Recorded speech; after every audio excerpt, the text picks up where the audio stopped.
સિઝનના પ્રથમ વરસાદમાં જ વડોદરાના ગ્રામ્ય વિસ્તારનો રોડ ધોવાઈ ગયો. ભારે વરસાદને લઈને વડોદરાનો ઉદલપુર ડેસર રોડ ધોવાયો છે. રાજ્ય સરકારની બેદરકારીને કારણે રોડ ધોવાયો હોવાનો આરોપ લાગ્યો છે. છેલ્લા 2 વર્ષથી રોડ ન બનતો હોવાનો સ્થાનિકોએ આરોપ લગાવ્યો. જમીન સંપાદન અને જંગલ કટિંગના કારણે નવો રોડ ન બનતો હોવાનો આરોપ છે.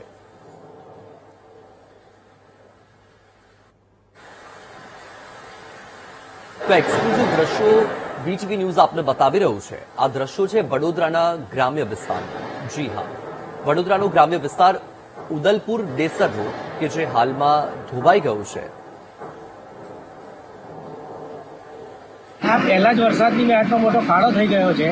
એટલો મોટો ખાડો થઈ ગયો છે, ગાડી બ્રેકડાઉન થાય તો મોટામાં મોટી સમસ્યા એવી છે કે અહીંયા આગળ ટ્રાફિક જામ થઈ જાય છે 2 કલાક સુધી. એટલે ટ્રાફિકની એટલી મોટી સમસ્યા થઈ જાય છે કે ગાડી જ્યાં સુધી નીકળે નહીં બ્રેકડાઉનવાળી ત્યાં સુધી લાઈનો પડી જાય છે 1 કિલોમીટરની. અને આ પહેલી વાર નથી, પહેલા જ વરસાદમાં થાય છે. આવું જ દર વર્ષે થાય છે. એટલો મોટો ખાડો છે કે કાર લઈને તે ખાડામાંથી નીકળે એવું જ નથી. આ ચોકડી ઉપર દર વર્ષે એટલા બધા ખાડા પડે છે, એટલો મોટો રોયલ્ટીનો અહીં આગળ ઇન્કમ છે સરકારને, પણ સરકાર કોઈ ધ્યાન લેતી નથી.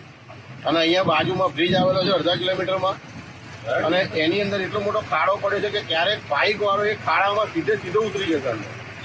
એટલો મોટો ખાડો પડ્યો છે. તંત્રની અંદર કોઈ જાતનો કોઈ ગંભીરતા આવતી નથી વારંવાર અને વારંવાર જણાવવા છતાં પણ આનો કોઈ ઉકેલ આવતો નથી. તો બસ ખાલી ઇન્કમ માટે જ સરકાર બનાવેલી છે. અમારા ઉદલપુરમાં સૈન જિલ્લાને જોડતી એક ચોકડી આવેલી છે અને મોટામાં મોટો ગુજરાતમાં મોટો કોરી ઉદ્યોગ આવેલો છે. કોરી ઉદ્યોગના કારણે લાખો રૂપિયાની રોયલ્ટી પાટે છે અને મોટા મોટા અવારનવાર સાધનો જાય છે.